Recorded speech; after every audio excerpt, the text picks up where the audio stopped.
नमस्कार, आप सभी का बहुत स्वागत है। आप देख रहे हैं दूरदर्शन समाचार। आपके साथ मैं हूं पराक्रम सिंह शेखावत। बताएंगे आपको आज दिन भर से जुड़ी बड़ी और महत्वपूर्ण खबरें। समाचार की शुरुआत सुर्खियों के साथ।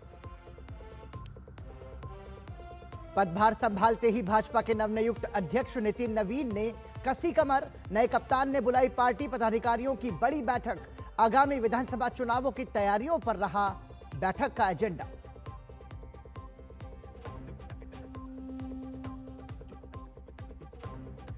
दावोस में वैश्विक आर्थिक मंच से केंद्रीय मंत्री अश्विनी वैष्णव का बड़ा ऐलान। अगले कुछ वर्षों में दुनिया की तीसरी सबसे बड़ी अर्थव्यवस्था होगा भारत। पिछले एक दशक में देश में हुए अभूतपूर्व परिवर्तनों को बताया कारगर।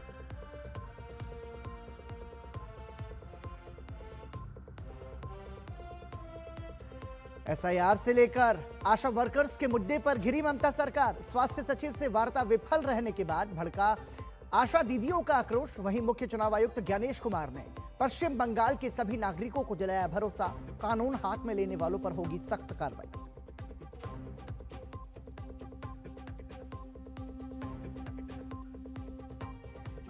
कैबिनेट ने दी सिडबी को 5,000 करोड़ रुपए की इक्विटी सहायता की मंजूरी। एमएसएमई सेक्टर को बूस्ट। कारोबार को रफ्तार से 1 करोड़ से अधिक रोजगार पैदा होने का अनुमान। अटल पेंशन योजना की अवधि बढ़ाने पर भी लगी मुहर।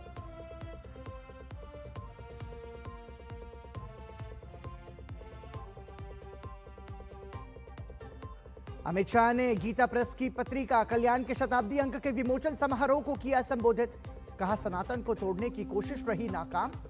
सभ्यता तलवार के बल पर नहीं, ज्ञान पर होती है विकसित।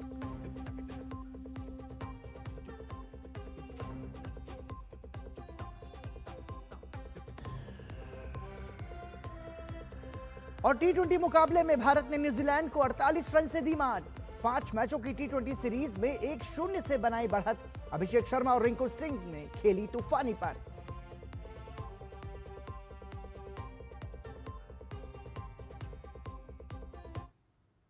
और सुर्खियों के बाद आइए अब खबरों पर नजर डालते हैं विस्तार से।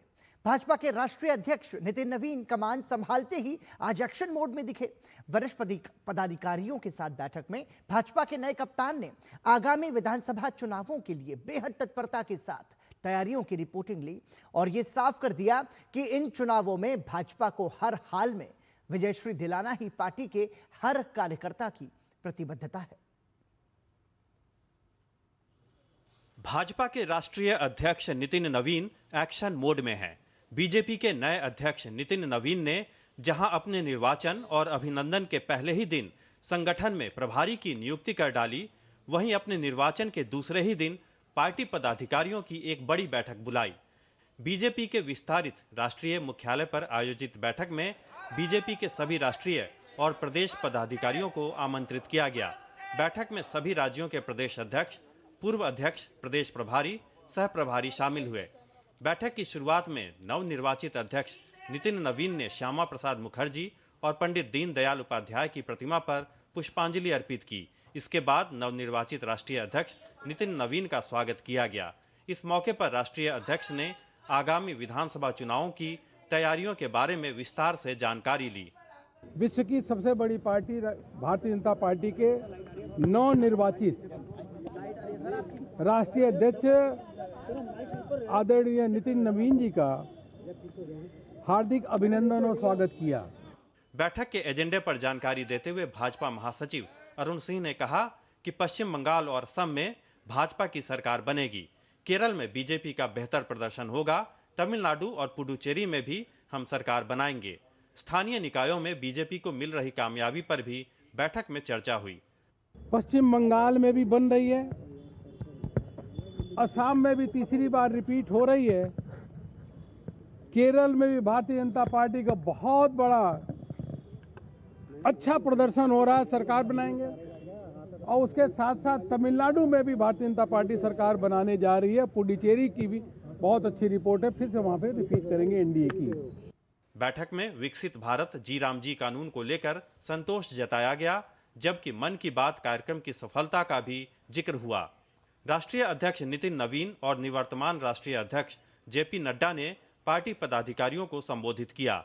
नए अध्यक्ष नितिन नवीन पूरी ओज और ऊर्जा के साथ संगठन के कामकाज को देखने परखने और समझने की कोशिशों में जुट गए हैं। ये इस बैठक का साफ संदेश और संकेत दोनों है।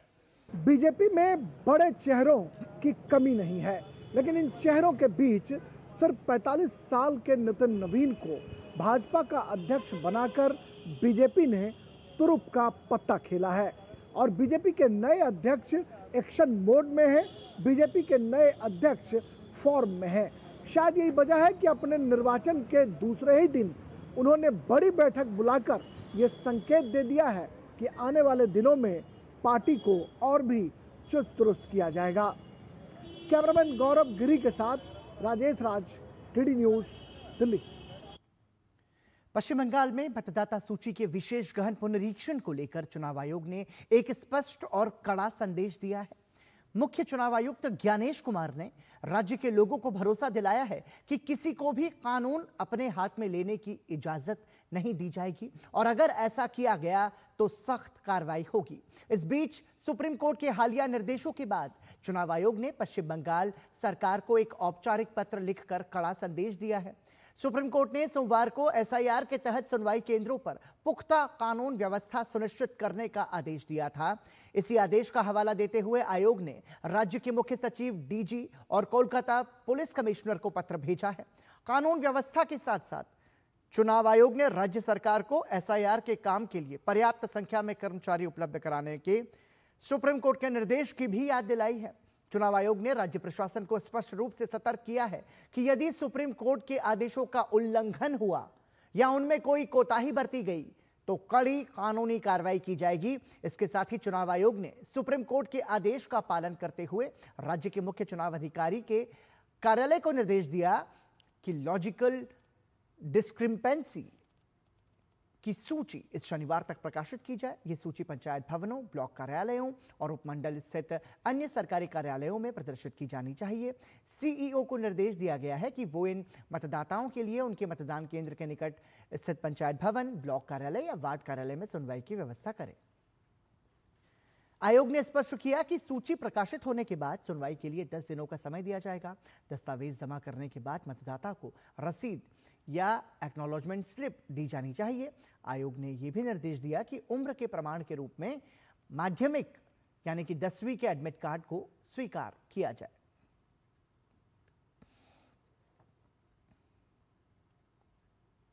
कोलकाता में आशा वर्कर्स का विरोध प्रदर्शन जारी है और वो अपने भत्ते को बढ़ाकर 15,000 रुपए करने की मांग कर रही हैं। वर्तमान में आशा कार्यकर्ताओं को 5,000 रुपए प्रतिमाह दिया जाता है।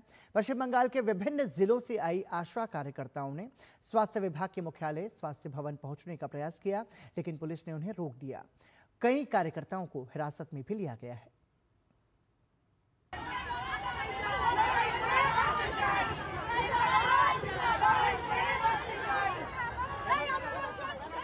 पश्चिम बंगाल में मतदाता सूची के विशेष गहन पुनरीक्षण यानी एसआईआर को लेकर बढ़ते राजनीतिक दबाव के बीच तृणमूल कांग्रेस के लिए राज्य के आशा वर्कर्स के आक्रोश ने एक नई समस्या पैदा कर दी है। बुधवार को आशा वर्कर्स ने ममता सरकार के खिलाफ सशक्त विरोध प्रदर्शन शुरू कर दिया है। वे अपने न्यूनतम भत्ते में वृद्धि की मांग को लेकर सड़कों पर उतर आई हैं। आशा कार्यकर्ताओं ने स्वास्थ्य भवन के सामने विरोध प्रदर्शन किया और मार्च निकाला। स्वास्थ्य विभाग के मुख्यालय की ओर कूच कर रही आशा कार्यकर्ताओं को पुलिस ने हिरासत में भी ले लिया और स्वास्थ्य भवन के आसपास सुरक्षा कड़ी कर दी गई है। वहीं सुबह के समय पुलिस ने कोलकाता जाने वाली आशा कार्यकर्ताओं को स्टेशन पर रोक दिया था, जबकि बोलपुर स्टेशन पर उन्हें ट्रेन से उतार दिया गया। इसके विरोध में आशा कार्यकर्ताओं ने खुलकर अपनी नाराजगी जताई और पुलिस के इस कदम को लोकतंत्र के खिलाफ बताया। उनका कहना था कि उनका आंदोलन शांतिपूर्ण है और उसे किसी भी स्थिति में दबाया नहीं जा सकता।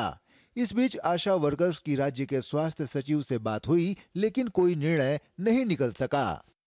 अपने मांग को लेकर कलकत्ता आ रहे थे, उनको रेल से उतारा गया, उनको रोका गया। फिर भी इसके बावजूद हजारों के तैनात में आशा वर्कर्स सॉल्ट लेक के स्वास्थ्य भवन के जो धरना स्थल था वहां तक पहुंच गए। वो लोग धर्मतला तक पहुंच गए और जिसके चलते सरकार को बात करना पड़ा। भाजपा ने कहा है कि आशा कर्मी कई सालों से समस्याओं का सामना कर रही हैं। बीजेपी नेता लॉकेट चटर्जी ने मुख्यमंत्री ममता बनर्जी पर निशाना साधते हुए कहा कि उन्होंने पहले कहा था कि इनका भत्ता बढ़ा देंगे, लेकिन हकीकत में कुछ भी नहीं होता। ये बहुत ही शर्म की बात है। ये शर्म सरकार का है, आशा का नहीं है। आशा आज लड़के दिखा दिए हैं। वो जो आज रास्ता में बैठ गए हैं, रेल लाइन में बैठ गए हैं, सड़क पर बैठ गए हैं, ये और भी तेजी से बढ़ेगा। सरकार के एक लाइन में जो गुंडागर्दी आज किए हैं, ये सब बंद करना है और हमारा जो फिक्स भत्ता है वो बढ़ाना है। ये आज का समस्या नहीं है, सालों साल समस्या चल रहा है। आशा कर्मी लोग भी बोर्ड में काम करते हैं, यूज भी करते हैं वो बोर्ड में, लेकिन जब वोट चले जाते हैं टाटा बाई बाई कर देते हैं। और 5,000 रुपया बहुत साल से देखिए ना, 5,000 रुपये ही है। इन लोगों को वोट के पहले बोलते हैं कि आप 10,000 करेंगे, 15,000 करेंगे, उसका हम लोग 1 लाख रुपया हम लोग बीमा बना देंगे, लेकिन कुछ नहीं किया, सिर्फ यूज एंड थ्रो। पश्चिम बंगाल में 4 अधिकारियों के खिलाफ की गई कार्रवाई को लेकर चुनाव आयोग ने पश्चिम बंगाल के मुख्य सचिव से रिपोर्ट मांगी है। राज्य के मुख्य सचिव से 72 घंटे में रिपोर्ट तलब की गई है। आयोग ने यह भी आदेश दिया है कि यह जांच की जाए कि किस विभाग ने निर्देशों का पालन करने में विफलता दिखाई। संबंधित रिपोर्ट 24 जनवरी को शाम 5 बजे तक चुनाव आयोग के पास जमा करनी होगी। पश्चिम बंगाल में नए डीजीपी की नियुक्ति को लेकर गतिरोध पैदा हो गया है। इस मामले में केंद्रीय प्रशासनिक न्यायाधिकरण की प्रिंसिपल बेंच ने राज्य सरकार को निर्देश जारी किए हैं। डीजीपी की नियुक्ति को लेकर नया पैनल भेजने को कहा गया है। बेंच ने निर्देश दिए हैं कि पैनल बनाने वाली समिति 28 जनवरी तक एक बैठक बुलाकर पैनल तैयार करे। मामले की अगली सुनवाई 11 मार्च को होगी।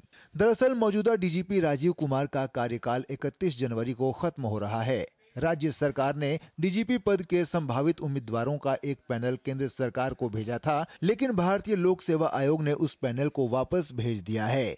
ऐसे में सूबे में पूरी कानून व्यवस्था को लेकर ममता सरकार निशाने पर है। ब्यूरो इनपुट के साथ सौरव दत्ता की रिपोर्ट, डीडी न्यूज। पश्चिम बंगाल में प्रवर्तन निदेशालय ने राज्य के एसएससी सहायक शिक्षक भर्ती घोटाले से जुड़े मामलों में लगभग 57.78 करोड़ रुपए की अचल संपत्तियों को अस्थायी रूप से कुर्क किया है। इन संपत्तियों में विधायक जीवन कृष्ण साहा, प्रसन्न कुमार रॉय और अन्य के नाम पर बने फ्लैट, विला और जमीन के टुकड़े शामिल हैं। ये संपत्तियां राजारहाट, न्यू टाउन, पाथरघाटा, गरागरी, उत्तर 24 परगना, मुर्शिदाबाद और पूर्व बर्धमान जिलों में है। जांच में यह सामने आया है कि ये संपत्तियां अवैध नियुक्तियों से प्राप्त धन से खरीदी गई थीं। जांच में बड़े पैमाने पर गड़बड़ियों जैसे ओएमआर शीट और इंटरव्यू में छेड़छाड़, अपात्र उम्मीदवारों की नियुक्ति और धन वसूली की पुष्टि हुई है। इस कार्रवाई के साथ अब तक एसएससी और शिक्षक भर्ती घोटाले में कुल 696 करोड़ रुपए की संपत्तियां कुर्क की जा चुकी हैं। प्रवर्तन निदेशालय की यह कार्रवाई राज्य में भर्ती घोटाले के खिलाफ सख्त संदेश है। स्विट्जरलैंड के दावोस में चल रहे विश्व आर्थिक मंच पर भारत ने अपनी जोरदार उपस्थिति दर्ज कराई है। दुनिया भर को भारत की बढ़ती आर्थिक ताकत का भी एहसास कराया गया है और निवेशकों के भारत में निवेश के सुनहरे मौकों से भी उन्हें अवगत कराया गया है। केंद्रीय मंत्री अश्विनी वैष्णव ने कहा कि भारत दुनिया की तीसरी सबसे बड़ी अर्थव्यवस्था बनने जा रहा है और देश की अर्थव्यवस्था अगले 5 वर्षों में 6 से 8% की दर से आगे बढ़ेगी। देखिए हमारी ये खास report.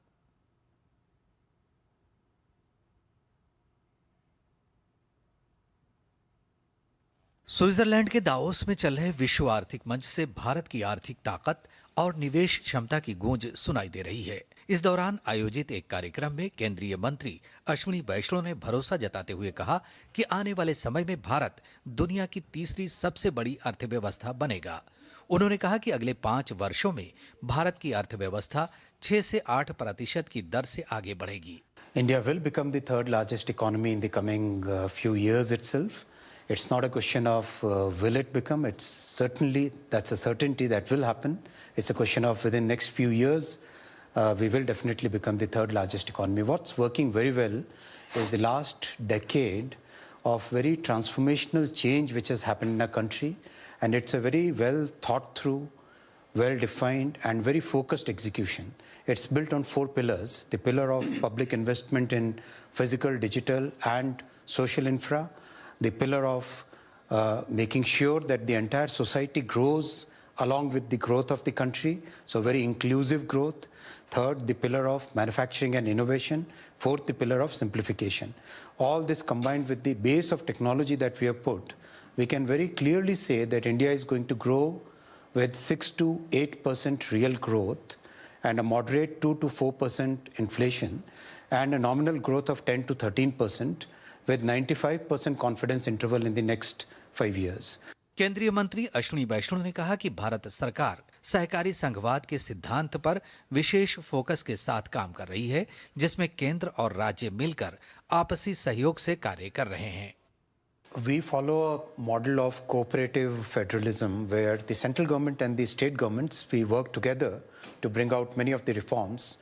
And some of the reforms which are happening in Maharashtra, in Andhra Pradesh, in Odisha, many of these reforms are now becoming the template for other states to follow. And the labor reforms implementation is a major step. GST simplification, labor reforms, opening the nuclear energy sector to private sector, and reforms in practically every sector. Davos में अश्विनी वैष्णव ने IBM के CEO Arvind Krishna और Meta के मुख्य वैश्विक मामलों के अधिकारी जोएल कपलान से भी मुलाकात की। बैठक में स्वास्थ्य क्षेत्र से जुड़े वैश्विक मुद्दों और डिजिटल समाधान पर चर्चा हुई। वहीं गुजरात के उप मुख्यमंत्री हर्ष संघवी ने कहा कि राज्य के नीति आधारित शासन मॉडल और मजबूत स्थिरता के कारण गुजरात निवेश के लिए सबसे बेहतर स्थान है। मुख्यमंत्री देवेंद्र फडणवीस ने मुंबई 3.0 स्मार्ट सिटी परियोजना की घोषणा की। रायगढ़ के पेन क्षेत्र में बनने वाली इस स्मार्ट सिटी के लिए 5 वैश्विक कंपनियों के साथ MOU पर हस्ताक्षर हुए। We launch Raigad Pen Smart City at Davos, and in that smart city we have inked 5 MOUs. 4 of them are with the Singaporean companies, and one is another company from another foreign companies. Gujarat ने नमक से भले शुरुआत की हो, लेकिन आज aircraft की बात हो या सेमीकंडक्टर चिप की बात हो, हर सेक्टर्स में गुजरात में मैन्युफैक्चरिंग ने एक बहुत ही अच्छी सफलता प्राप्त की है। दावोस से भारत का साफ संदेश है कि भारत अब सिर्फ उभरती अर्थव्यवस्था नहीं, बल्कि AI टेक्नोलॉजी और निवेश का वैश्विक नेतृत्वकर्ता बनता जा रहा है। Bureau report, DD news. विश्व आर्थिक मंच दावोस में महाराष्ट्र के मुख्यमंत्री देवेंद्र फडणवीस ने कहा कि प्रधानमंत्री नरेंद्र मोदी और नवीकरणीय ऊर्जा मंत्री के नेतृत्व में महाराष्ट्र ने 1 दशक से भी कम समय में अपने ऊर्जा क्षेत्र की तस्वीर पूरी तरह से बदल दी है। Under the leadership of Honorable Prime Minister Shri Narendra Modi ji and Honorable Union Minister for Renewable Energy, Maharashtra has transformed the entire energy landscape in just less than a decade's time. Maharashtra के मुख्यमंत्री देवेंद्र फडणवीस ने कहा कि किसानों को बिजली उपलब्ध कराने के लिए एक नई कंपनी गठित की गई है। इस विकेंद्रीकृत प्रणाली के तहत सौर ऊर्जा से लगभग 16 गीगावाट बिजली का उत्पादन किया जाएगा और इस परियोजना को वर्ष के अंत तक पूरा करने का लक्ष्य है। New company to supply power to the farmers, and now around 16 gigawatts of power will be generated through solar, through this distributed system, and will complete this project by the end of this year. Now the cost of power supply to the farmers, which was 8 rupees, has come down to less than 3 rupees, thereby reducing the entire cost burden on the industry as well as the domestic consumers. वहीं इससे पहले Davos में इसी मंच से यूरोपीय संघ की अध्यक्ष उर्सुला वॉन डेर लेयेन का एक बड़ा बयान सामने आया है। उन्होंने भारत और यूरोपीय संघ के बीच होने वाले फ्री ट्रेड एग्रीमेंट को मदर ऑफ ऑल डील्स करार दिया है। यह समझौता न केवल आर्थिक बल्कि रणनीतिक रूप से भी महत्वपूर्ण माना जा रहा है। We are on the cusp of a historic trade agreement. Indeed, some call it the mother of all deals. One that would create a market of 2 billion people, accounting for almost a quarter of global GDP.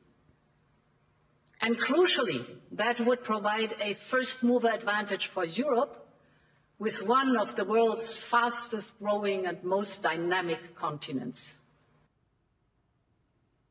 प्रधानमंत्री नरेंद्र मोदी की अध्यक्षता में केंद्रीय मंत्रिमंडल ने भारतीय लघु उद्योग विकास बैंक यानी सिडबी को 5,000 करोड़ रुपए की इक्विटी सहायता को मंजूरी दे दी है। ये 5,000 करोड़ रुपए की इक्विटी पूंजी वित्तीय सेवा विभाग द्वारा 3 चरणों में निवेश की जाएगी। इसमें वित्तीय वर्ष 2025-26 में 3,000 करोड़ रुपए का निवेश किया जाएगा। इसके बाद वित्तीय वर्ष 2026-27 और 2027-28 में 1,000 करोड़ रुपए की राशि संबंधित पूर्ववर्ती वित्तीय वर्ष की 31 मार्च की बुक वैल्यू पर निवेश की जाएगी।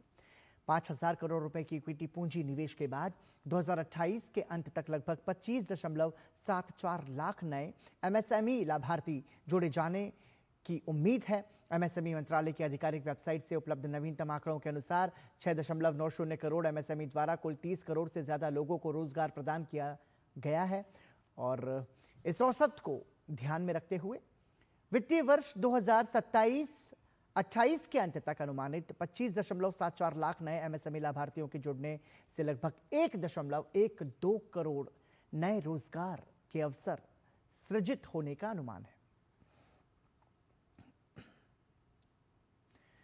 केंद्रीय मंत्रिमंडल ने अटल पेंशन योजना को जारी रखने, प्रचार और विकासात्मक गतिविधियों के लिए वित्तीय सहायता को 2030-31 तक बढ़ाने को मंजूरी दी है, जिसके जरिए लाखों निम्न आय वर्ग के असंगठित क्षेत्र के श्रमिकों के लिए वृद्धावस्था आय सुरक्षा सुनिश्चित करने का सरकार का लक्ष्य है। आपको बता दें कि असंगठित क्षेत्र के श्रमिकों को वृद्धावस्था आय सुरक्षा प्रदान करने के उद्देश्य से एपीवाई को 9 मई 2015 को शुरू किया गया था।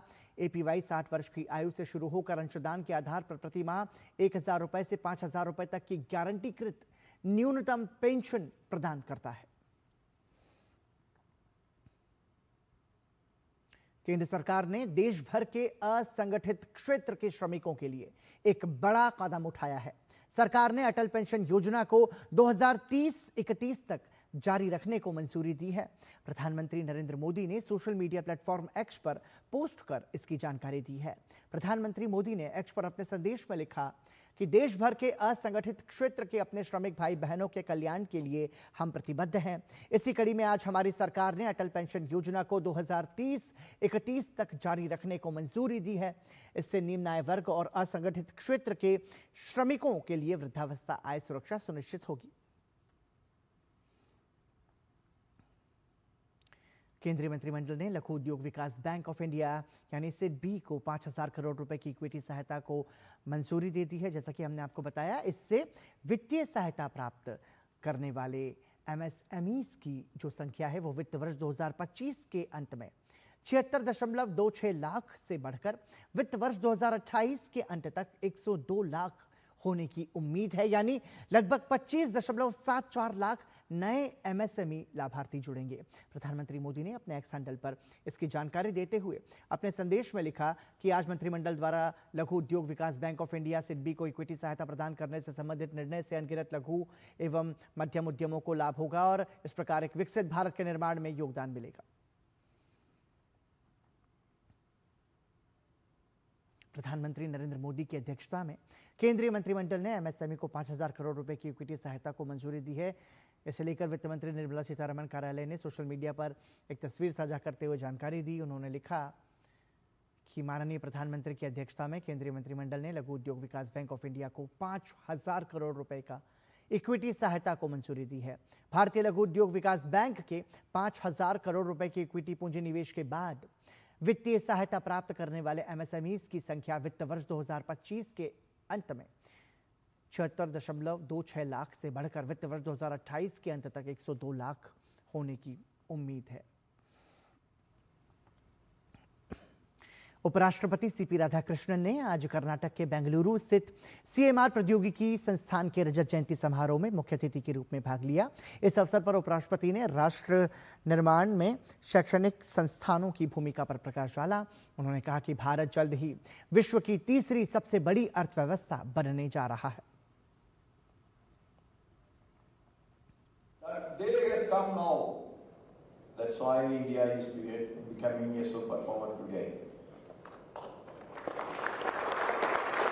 Because of our education, our technology education, our medical education, our science education, from nowhere today we become the 5th largest economy and 5th largest economy position to the 4th largest economy, and soon we are going to be the 3rd largest economy.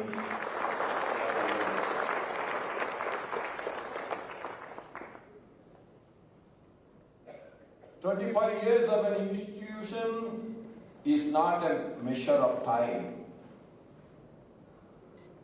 It is a demonstration of its academic excellence and the institutional growth. इससे पहले उपराष्ट्रपति CP Radhakrishnan ने doctor Shri Shiv Kumara महास्वामीगलु की 7वीं पुण्यतिथि पर तुमकुरु स्थित श्री सिद्धगंगा मठ के पवित्र मंदिर में प्रार्थना की। उन्होंने मठ के युवा छात्रों से भी बातचीत की।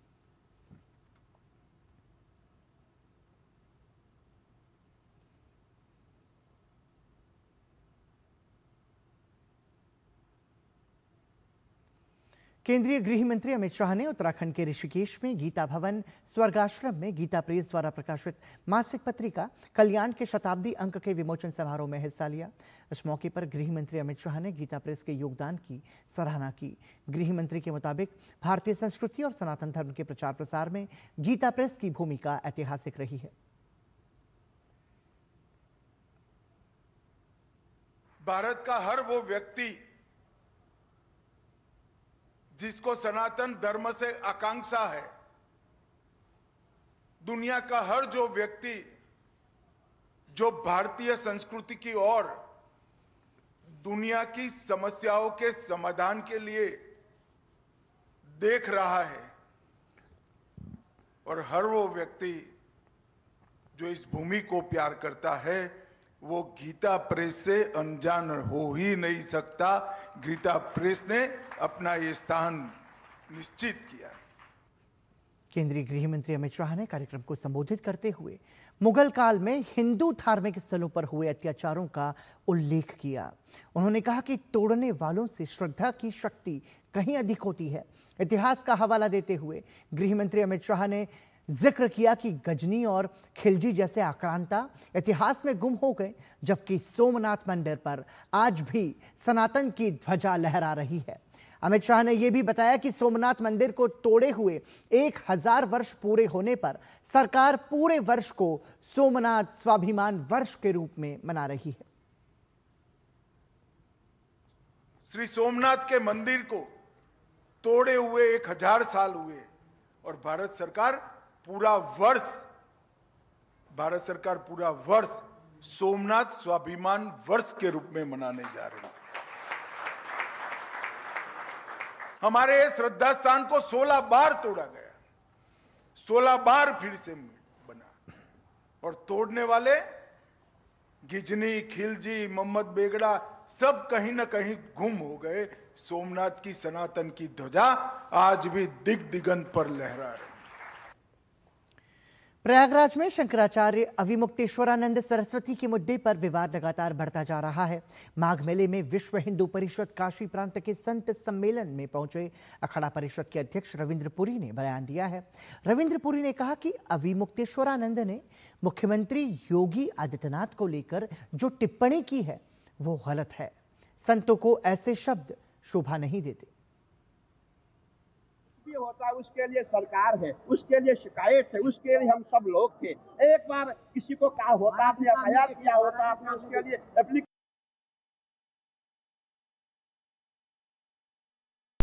मैं मानता हूँ संतों के साथ जितने भी संत हमारे साथ थे, बटुक हमारे साथ थे, उनके साथ अत्याचार हुआ। वो अत्याचार योगी ने नहीं किया। केंद्रीय शिक्षा मंत्री धर्मेंद्र प्रधान ने आज नई दिल्ली में 3 दिनों तक चलने वाले समावेशी शिक्षा सम्मेलन का उद्घाटन किया। इस सम्मेलन का उद्देश्य समावेशी शिक्षा के लिए स्पष्ट दिशा और नीति तय करना है। शिक्षा मंत्री ने इस मौके पर कहा कि समावेशी शिक्षा केवल स्कूल या परिवार की नहीं, बल्कि पूरे समाज और सभी विभागों की साझा जिम्मेदारी है। उन्होंने कहा कि समान अवसर, सम्मान और सहभागिता के साथ आगे बढ़ने का दृष्टिकोण ही विकसित भारत का मार्ग प्रशस्त करेगा। हमारे देश के दिव्यांग बच्चे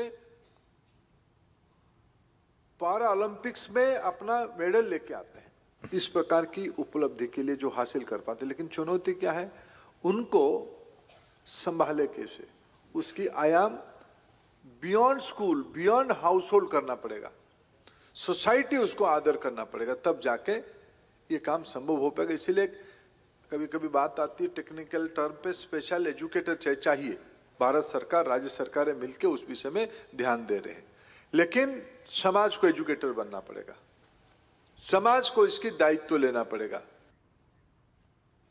केंद्रीय मंत्री पीयूष गोयल ने आज तमिलनाडु के विभिन्न आतिशबाजी व्यापारी संघों के प्रतिनिधिमंडल के साथ बैठक की। बैठक का नेतृत्व TANFAMA टैन फामा के अध्यक्ष गणेशन, सिफमा के अध्यक्ष असाई और फिफ्ट के अध्यक्ष जे मानिक राव ने किया। बैठक में गुणवत्तापूर्ण पारिस्थितिकी तंत्र को सुदृढ़ करने, सुरक्षा प्रक्रियाओं और तैयारियों में सुधार करने और नियामक प्रभावशीलता बढ़ाने के उपायों पर चर्चा की गई। इसके साथ ही व्यवसाय करने में सुगमता बढ़ाने और आजीविका की सुरक्षा सुनिश्चित करने के तरीकों पर भी मंथन किया गया। केंद्रीय कानून और न्याय मंत्री अर्जुन राम मेघवाल ने बीकानेर में आयोजित एक प्रेस वार्ता में विकसित भारत जी राम जी योजना की महत्वपूर्ण जानकारी साझा की। उन्होंने बताया कि यह योजना ग्रामीण क्षेत्रों में विकास की गति को तेजी से बढ़ाएगी और ग्रामीण अर्थव्यवस्था को एक नई दिशा प्रदान करेगी। इस योजना के माध्यम से गांवों में रोजगार, आय और बुनियादी सुविधाओं में सुधार होगा, जिससे स्थानीय जीवन स्तर में सुधार आएगा। उन्होंने बताया कि आगामी 28 जनवरी को केंद्रीय कृषि मंत्री शिवराज सिंह चौहान के बीकानेर दौरे पर जी राम जी योजना पर विस्तृत चर्चा की जाएगी।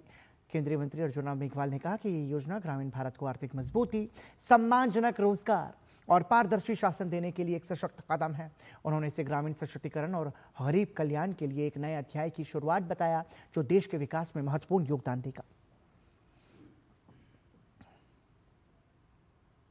वो संशोधन ग्रामीण क्षेत्रों में आधारभूत ढांचा खड़ा करने में मददगार होगा और इस संशोधन के माध्यम से हम आधारभूत सुविधाएं ग्रामीण क्षेत्रों में विकसित करने में सक्षम हो सके। ग्राम पंचायतें हो, हमारे पंचायत समितियां हो, जिला परिषद हो, वो इस काम को अच्छी तरह से करेंगे तो हमारा विकसित भारत बनने का जो सपना है उसमें हमें तेजी आएगी इस जी राम जी योजना के माध्यम से। केंद्रीय स्वास्थ्य और परिवार कल्याण राज्य मंत्री अनुप्रिया पटेल ने मेडिकल एजुकेशन में आर्टिफिशियल इंटेलिजेंस पर आधारित NBMS के ऑनलाइन ट्रेनिंग प्रोग्राम का शुभारंभ किया। इस अवसर पर उन्होंने कहा कि हेल्थ केयर में आर्टिफिशियल इंटेलिजेंस अब कोई विकल्प नहीं बल्कि एक आवश्यकता बन चुका है। कार्यक्रम को लेकर उत्साह का अंदाजा इसी बात से लगाया जा सकता है कि अब तक 42,000 से अधिक डॉक्टर्स इस AI आधारित ट्रेनिंग प्रोग्राम के लिए रजिस्ट्रेशन कर चुके हैं। अनुप्रिया पटेल ने स्पष्ट किया कि आर्टिफिशियल इंटेलिजेंस का उद्देश्य मेडिकल प्रोफेशनल्स की जगह लेना नहीं, बल्कि उनकी क्षमताओं को और अधिक बेहतर और प्रभावी बनाना है, ताकि मरीजों को अधिक सटीक और गुणवत्तापूर्ण स्वास्थ्य सेवाएं मिल सके। Understand the potential of AI in complementing the efforts of the doctors. AI does not compete with the clinicians. It actually compensates for their absence, and it's a very useful. These tools and technologies are very useful in improving diagnosis, in enhancing the patient care outcomes, in advancing medical research, and in overall supporting the clinical decision making.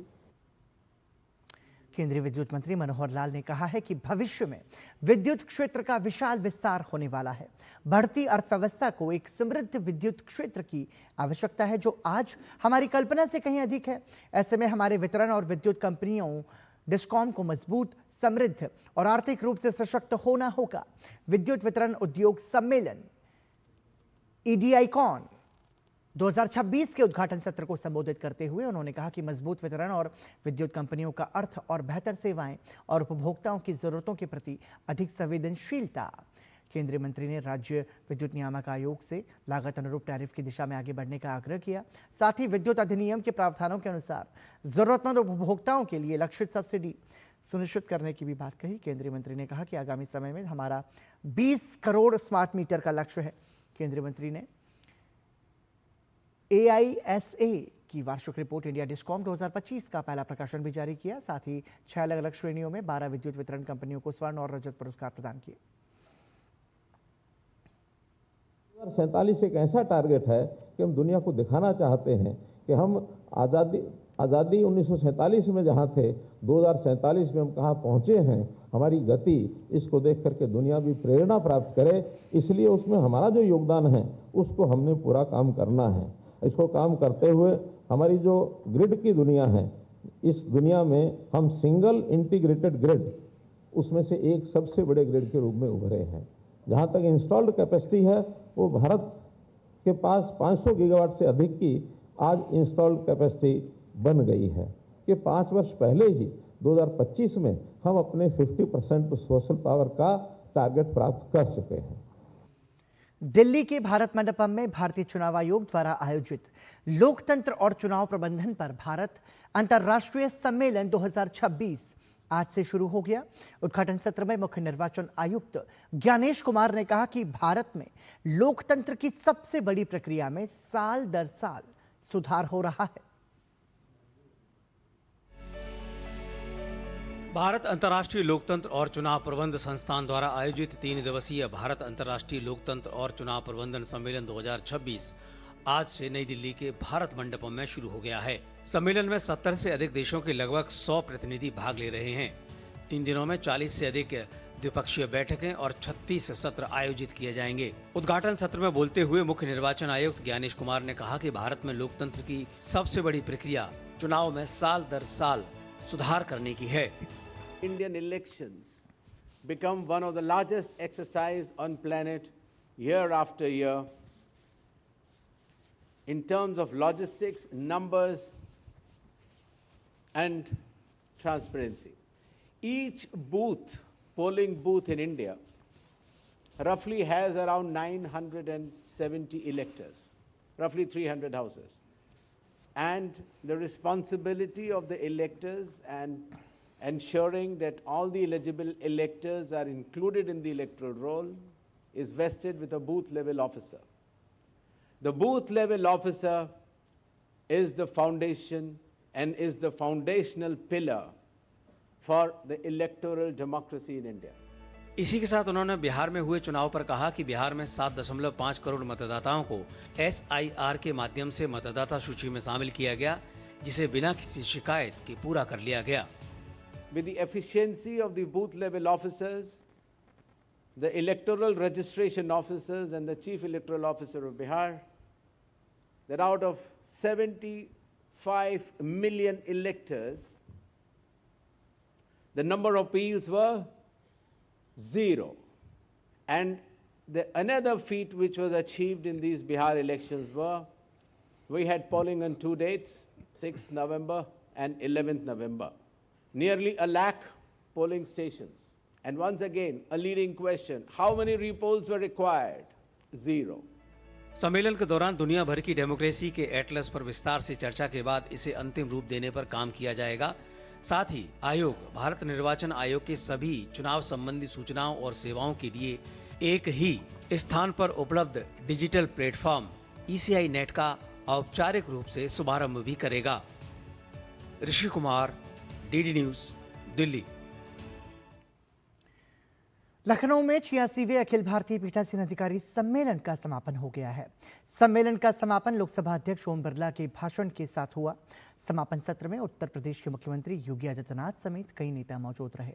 अपने समापन भाषण में लोकसभा अध्यक्ष ओम बिरला ने कहा कि विधायिका को अधिक प्रभावी, जनोपयोगी और उत्तरदायी बनाने के लिए एक राष्ट्रीय विधायी सूचकांक तैयार किया जाएगा, जिससे देश भर के विधानमंडलों के बीच स्वस्थ प्रतिस्पर्धा, संवाद की गुणवत्ता और कार्यकुशलता में वृद्धि हो सके।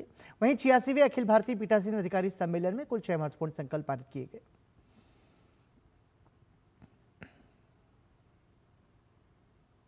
हमारा लक्ष्य कि 2026 तक आपको एक प्लेटफॉर्म पर सभी राज्य की विधानसभाओं की कार्रवाई, मेटा डेटा पर सब्जेक्ट, बजट, उनकी लाइव कार्रवाई आप देख पाएंगे। इस दिशा की ओर हमने काफी हद तक काम कर लिया है, लेकिन बहुत वर्षों पुरानी डिबेटों को डिजिटाइजेशन होने में समय लगता है। अब एआई टेक्नोलॉजी का उपयोग कर कर हम इस दिशा की ओर आगे बढ़ेंगे और 2026 तक इस संकल्प को पूरा कर लेंगे। इस दौरान लोकसभा अध्यक्ष ओम बिरला ने सदन में हंगामे को लेकर कहा कि सदन में लगातार नियोजित गतिरोध और व्यवधान देश के लोकतंत्र के लिए उचित नहीं है। नियोजित तरीके से सदन को बाधित करना, कार्य योजना बनाकर सदन को बाधित करना, ये लोकतंत्र के लिए अच्छी परंपरा नहीं है। सदन चर्चा संवाद के लिए, लोगों की अपेक्षाएं आकांक्षाओं को पूरा करने के लिए, कानून बनाने के लिए, प्रदेश के मुद्दों पर चर्चा करने के लिए हमें ऐसी परंपरा, ऐसी कार्य संस्कृति बनानी चाहिए जिसमें सदन पर आप अपनी बात को कहें। मत्स्य पालन, पशुपालन और डेयरी मंत्रालय की ओर से आज दिल्ली में कई देशों के राजदूत और हाई कमिश्नर के साथ राउंड टेबल कॉन्फ्रेंस का आयोजन किया गया। इस सम्मेलन का उद्देश्य सी फूड के एक्सपोर्ट को बढ़ावा देना और द्विपक्षीय व्यापार और अंतर्राष्ट्रीय बाजार से संपर्क मजबूत करना था। कार्यक्रम की अध्यक्षता केंद्रीय मंत्री राजीव रंजन सिंह ने की। इस मौके पर राज्य मंत्री जॉर्ज कुरियन और पंचायती राज मंत्रालय के राज्य मंत्री प्रोफेसर एसपी सिंह बघेल भी मौजूद रहे। सम्मेलन में राजदूतों और उच्चायुक्तों ने भाग लिया और सी फूड निर्यात से जुड़े मुद्दों पर चर्चा की गई। कई देशों के राजदूत के साथ, हाई कमिश्नर्स के साथ बैठक हुई, चर्चा हुई, उनके भी कई सुझाव आए हैं। अब हम लोग निर्यात को बढ़ाने के लिए वैल्यू एडिशन पर, पैकेजिंग पर, ब्रांडिंग पर ध्यान केंद्रित कर रहे हैं और उस पर कई सुझाव आए हैं। हम लोग इसको आगे कार्यान्वित करेंगे क्योंकि हम बड़े लक्ष्य को लेकर चल रहे हैं। देश के आर्थिक विकास में इस मंत्रालय को योगदान देना है। नीति आयोग ने बुधवार को राजधानी दिल्ली के डॉक्टर अंबेडकर इंटरनेशनल सेंटर में एल्यूमिनियम, सीमेंट और एमएसएमई सेक्टर के लिए कार्बन उत्सर्जन कम करने के 3 अलग-अलग रोड मैप लॉन्च किए। इस कार्यक्रम में नीति आयोग के उपाध्यक्ष सुमन बेरी, आयोग के सीईओ बीवीआर सुब्रमण्यम और लघु एवं मध्यम उद्यम मंत्रालय के सचिव एससीएल दास उपस्थित रहे। इन रोड मैप्स के माध्यम से एल्यूमिनियम, सीमेंट और एमएसएमई क्षेत्रों के लिए कार्बन उत्सर्जन कम करने में सहायता प्रदान करने के साथ साथ विकास जारी रखने और प्रतिस्पर्धी बने रहने के लिए एक दृष्टिकोण प्रस्तुत किया गया। इसमें स्वच्छ ऊर्जा, ऊर्जा दक्षता, वैकल्पिक ईंधन और चक्रीय अर्थव्यवस्था प्रथाओं को शामिल करते हुए कार्बन उत्सर्जन कम करने का एक मैट्रिक्स तैयार किया गया है। कार्यक्रम को संबोधित करते हुए आयोग के सीईओ बीवीआर सुब्रमण्यम ने कहा कि ये रिपोर्ट्स मिलकर भारत के जलवायु लक्ष्यों और 2047 तक विकसित भारत के विजन को साकार करने में सहायक होंगी। A report is only a piece of paper, but power of paper is it can change the world. So I think we have made a good start. I think this would be the beginning of India's journey in green transition. It's a red letter day. We feel proud in NITI. I'm happy for all the people who have worked on this, both within NITI and outside NITI. I congratulate all of them and wish that this roadmap actually is rolled out in reality for our benefit.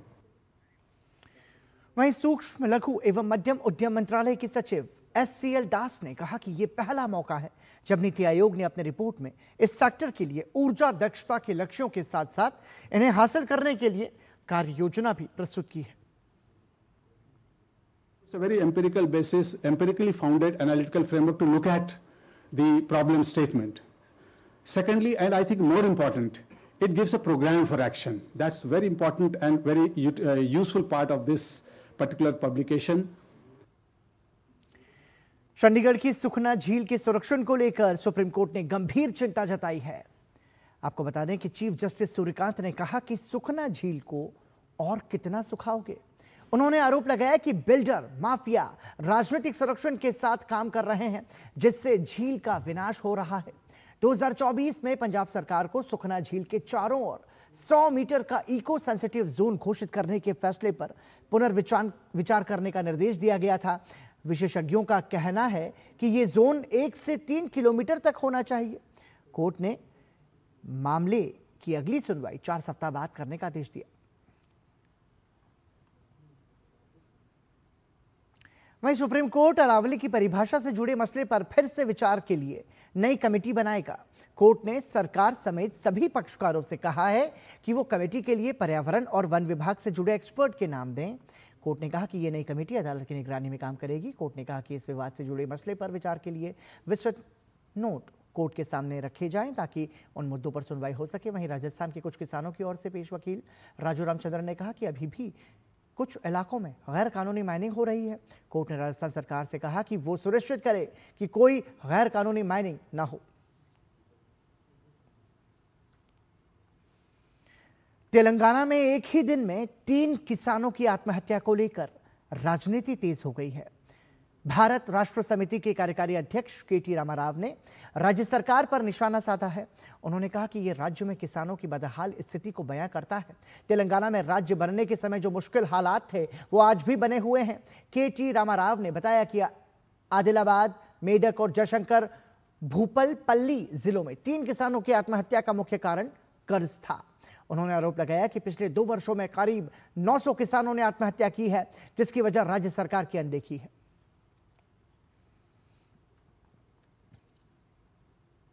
Uttar Pradesh की राजधानी लखनऊ ने एक बड़ी उपलब्धि हासिल की है। लखनऊ अब राज्य का पहला ऐसा शहर बन गया है जहां ताजे कचरे का डंपिंग स्थल शून्य है।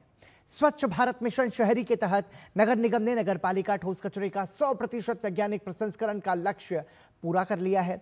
नवस्थापित शिवारी ठोस अपशिष्ट प्रबंधन संयंत्र में प्रतिदिन 700 मीट्रिक टन कचरा संसाधित किया जाएगा। घर घर कचरा संग्रहण की दक्षता बढ़कर 96.5% और स्रोत पर कचरे को अलग करने का स्तर 70% से अधिक हो गया है। जैविक कचरे को खाद और बायोगैस में बदला जा रहा है, जबकि अजैविक कचरा पुनर्चक्रण और उद्योगों में उपयोगी ईंधन में परिवर्तित किया जा रहा है। इस पहल से न केवल लखनऊ का पर्यावरण सुधरा है, बल्कि शहरी स्थिरता और सतत विकास के क्षेत्र में भी शहर अग्रणी बनता जा रहा है। दिल्ली में अपराध के मामलों को लेकर दिल्ली पुलिस ने आंकड़े जारी किए हैं। आंकड़ों के मुताबिक साल 2023-24 और 2025 में कई संगीन अपराधों में लगातार कमी दर्ज की गई है। आपको बता दें कि दिल्ली पुलिस के मुताबिक दिल्ली में हत्या के मामले 2023 में 506 थे, जो 2025 में घटकर 491 रह गए। हत्या के मामलों में साल 2025 में करीब 95% से अधिक केस सुलझाए गए हैं। हत्या के प्रयास के मामलों में 2025 में 854 केस दर्ज हुए, जिनमें 98% से ज्यादा मामलों का निपटारा किया गया। लूट के मामलों में भी गिरावट देखने को मिली है, जो 2023 में 1654 से घटकर 2025 में 1326 रह गए। 2025 में एक्सटॉर्शन के 212 मामले दर्ज हुए, जिसमें 63.68% मामले सुलझाए गए। बलात्कार के मामलों में भी 2025 में कमी आई है।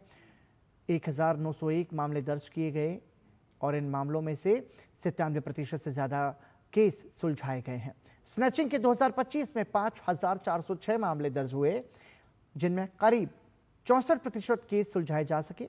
महिलाओं से जुड़े अपराध और छेड़छाड़ के मामलों में भी काफी सुधार हुआ है। साल दर साल गिरावट दर्ज की जा रही है।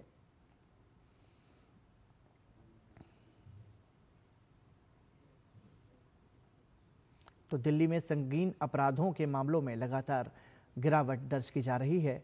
सुरक्षा के लिहाज से हम कह सकते हैं कि ये अच्छी खबर है। शिरोमणि गुरुद्वारा प्रबंधक कमेटी के एक प्रतिनिधि मंडल ने आज दिल्ली पुलिस आयुक्त से मुलाकात की। गुरुओं के बारे में अपमानजनक टिप्पणी करके धार्मिक भावनाओं को ठेस पहुंचाने के आरोप में दिल्ली की पूर्व मुख्यमंत्री एवं आम आदमी पार्टी के नेता आतिशी के खिलाफ एफआईआर दर्ज करने की मांग की गई। शिरोमणि कमेटी के वरिष्ठ उपाध्यक्ष रघुजीत सिंह विर्क के नेतृत्व में पुलिस आयुक्त से मिलने आए प्रतिनिधिमंडल में कनिष्ठ उपाध्यक्ष बलदेव सिंह कल्याण, अंतरिम सदस्य गुरप्रीत सिंह झब्बर, हरियाणा सिख मिशन के प्रभारी सुखविंदर सिंह और दिल्ली सिख मिशन के प्रभारी मनवीत सिंह शामिल थे। प्रतिनिधिमंडल ने पुलिस आयुक्त को एक याचिका सौंपी जिसमें कहा गया है कि 6 जनवरी को दिल्ली की पूर्व मुख्यमंत्री आतिशी ने विधानसभा में गुरुओं के विरुद्ध अपमानजनक शब्दों का प्रयोग किया, जिससे सिखों की भावनाओं को गहरा आघात पहुंचा है। पत्र में कहा गया है कि सिख गुरुओं की शिक्षाएं संपूर्ण मानवता के लिए मार्गदर्शक हैं। दिल्ली की आम आदमी पार्टी के नेता द्वारा गुरुओं के विरुद्ध की गई टिप्पणियों से विश्व भर में रहने वाले सिखों की धार्मिक भावनाएं आहत हुई हैं। ये टिप्पणियां उन्होंने जानबूझकर की हैं, जो सिखों के प्रति उनकी मानसिकता को दर्शाता है। प्रतिनिधिमंडल ने पुलिस आयुक्त से मांग की कि आम आदमी पार्टी की नेता आतिशी के खिलाफ धार्मिक भावनाओं को ठेस पहुंचाने के लिए मामला दर्ज किया जाए, ताकि भविष्य में कोई भी राजनीतिक नेता ऐसा कोई कदम ना उठाए जिससे किसी की भी धार्मिक भावनाएं आहत हों।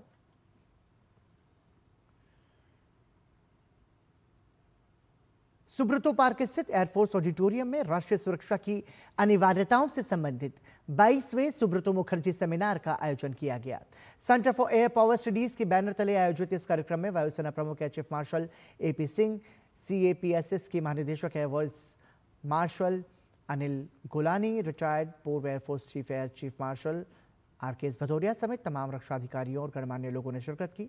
इस मौके पर ड्रोन्स रिडिफाइंड नामक किताब का विमोचन भी किया गया।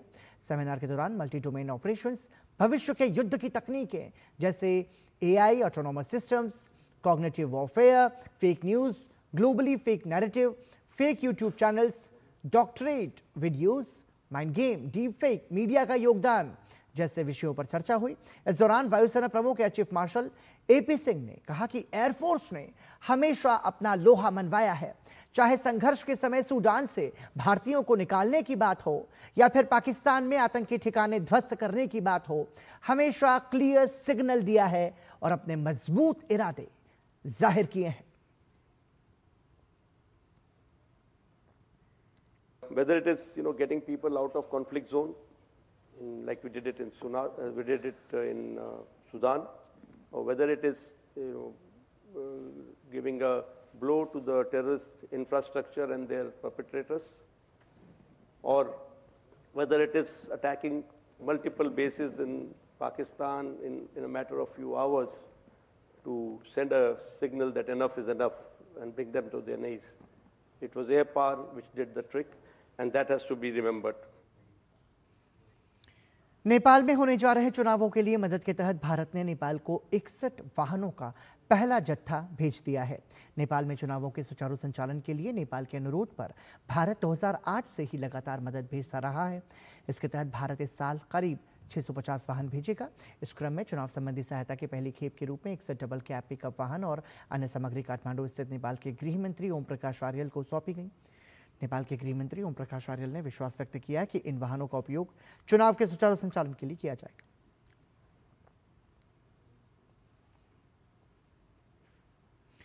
भारत और न्यूजीलैंड के बीच 5 मैचों की T20 सीरीज का पहला मुकाबला नागपुर के विदर्भ क्रिकेट एसोसिएशन स्टेडियम में खेला गया। इस मैच में भारतीय टीम ने शानदार प्रदर्शन करते हुए न्यूजीलैंड को 48 रनों से हरा दिया। टॉस जीतकर पहले बल्लेबाजी करते हुए भारत ने 7 विकेट के नुकसान पर 238 रन का विशाल स्कोर खड़ा किया। जवाब में लक्ष्य का पीछा करने उतरी न्यूजीलैंड की टीम 7 विकेट खोकर 190 रन ही बना सकी। भारत की ओर से अभिषेक शर्मा ने तूफानी बल्लेबाजी करते हुए 35 गेंदों में 84 रन बनाए, जबकि रिंकू सिंह 44 रन बनाकर नाबाद रहे। वहीं न्यूजीलैंड की तरफ से ग्लेन फिलिप्स ने सर्वाधिक 40 गेंदों में 78 रन की पारी खेली, लेकिन टीम को जीत नहीं दिला सके। ग्रीनलैंड को लेकर अमेरिकी राष्ट्रपति ट्रंप और यूरोप के बीच तनाव काफी बढ़ गया है। दूसरी ओर कनाडा ने भी इस आग में घी डालने का काम किया है। कनाडा के प्रधानमंत्री ने तो यहां तक कह डाला कि अमेरिका का वक्त अब खत्म हो चुका है, विश्व में काफी कुछ बदल चुका है। इस सब के बीच राष्ट्रपति ट्रंप ने ग्रेटर अमेरिका का एक नक्शा जारी कर दिया। इसके बाद कई देश बौखला गए हैं। आइए आपको ताजा घटनाक्रम से जुड़ी ये रिपोर्ट दिखाते हैं। नए ग्लोबल ऑर्डर में खुद की बातों को मनवाने के लिए अमेरिकी राष्ट्रपति ट्रंप हर तीर को तरकश से निकाल रहे हैं, जिसके निशाने पर दुश्मन ही नहीं सहयोगी भी आ गए। ऐसा ही बवाल ग्रीनलैंड को लेकर मचा है, जिसकी गूंज अब दावोस में चल रही वर्ल्ड इकोनॉमिक फोरम की बैठक में सुनाई दे रही है। बड़ा मंच और बड़े नेताओं के जमावड़े के दौरान कनाडा के पीएम कार्नी ने दबी जुबान में ही सही बिना नाम लिए ट्रंप की आलोचना कर डाली। चेतावनी भरे लहजे में उन्होंने ट्रंप को वो आईना दिखा दिया जिसने सहयोगी देशों को भी अमेरिका के खिलाफ खड़े होने की हिम्मत दे दी। उन्होंने साफ शब्दों में कहा कि अमेरिका के नेतृत्व वाला वैश्विक नियम आधारित सिस्टम अब प्रभावी रूप से खत्म हो चुका है और पुरानी व्यवस्था की वापसी संभव नहीं है। उन्होंने समर्थन दोहराते हुए कहा कि कनाडा ग्रीनलैंड के साथ मजबूती से खड़ा है। कार्नी का यह बयान ट्रंप के एक खास संदेश का जवाब था। दरअसल ट्रंप ने अपने कार्यकाल का 1 साल पूरा होने पर ग्रेटर अमेरिका को लेकर एक मैप जारी किया, जिसमें कनाडा, ग्रीनलैंड, वेनेजुएला को अमेरिका का हिस्सा दिखाया गया। तस्वीर में कई यूरोपीय देशों के प्रमुख भी बैठे दिख रहे हैं। एक अन्य पोस्ट में ट्रंप उपराष्ट्रपति जेडी वेंस और विदेश मंत्री मार्को रूबियो के साथ ग्रीनलैंड में अमेरिकी झंडा फहराते हुए दिख रहे हैं। तस्वीर में एक पत्थर लगा दिख रहा है जिस पर लिखा है ग्रीनलैंड अमेरिकी क्षेत्र स्थापित 2026। ग्रीनलैंड में जमी बर्फ की मोटी परत अब और पिघलने वाली है। अब ट्रंप ग्रीनलैंड को हथियाने के लिए हर हथियार से अपने ही सहयोगियों को निशाने पर लेंगे। हालांकि कार्यकाल के 1 साल पूरे होने पर ट्रंप ने कुछ नरमी के संकेत दिए हैं। एक सवाल के जवाब में ट्रंप ने कहा कि ग्रीनलैंड के मुद्दे पर अमेरिका ऐसा कोई समाधान निकाल लेगा जिससे सभी पक्ष संतुष्ट होंगे। ताजा बयान इस बात की तरफ इशारा कर रहा है कि ग्रीनलैंड को हासिल करने की ट्रंप की मुहिम से नाटो के बीच विभाजन के जोखिम को टाला जा सकता है। हालांकि इसी मुद्दे पर फ्रांस के राष्ट्रपति द्वारा G7 बैठक में शामिल होने के प्रस्ताव को ट्रंप ने ठुकरा दिया। उधर यूरोपीय आयोग के अध्यक्ष ने ग्रीनलैंड को लेकर प्रस्तावित नए अमेरिकी टैरिफ को लेकर ट्रंप की विश्वसनीयता पर सवाल उठाया। बहरहाल ट्रंप की धमकियों से पूरे यूरोपीय नेताओं के बीच आक्रोश के साथ भय का माहौल बनता दिख रहा है, जिसकी वजह से राजनयिक गतिविधियों में तेजी आ गई है। यूरोपीय नेता संभावित पलटवार पर विचार कर रहे हैं, जिनमें जवाबी टैरिफ और यूरोपीय संघ का किसी जबरदस्ती के विरुद्ध उपायों का पहली बार उपयोग शामिल है। जुबानी जंग के बीच ताजा बयान अमेरिकी वित्त मंत्री की तरफ से आया है, जिसमें दावोस की बैठक में ट्रंप के साथ यूरोपीय नेताओं से बैठने की अपील की गई है। इस सब के बीच विश्व आर्थिक मंच की बैठक में जा रहे ट्रंप के विमान एयरफोर्स 1 में तकनीकी खराबी भी सुर्खियों में है। विमान को दावोस के रास्ते से वापस लौटना पड़ा और फिर ट्रंप दूसरे एयरफोर्स 1 विमान से दावोस के लिए रवाना हुए। और इसी के साथ समाचार में अभी के लिए इतना ही। हमें और हमारी पूरी टीम को दीजिए अनुमति। नमस्कार।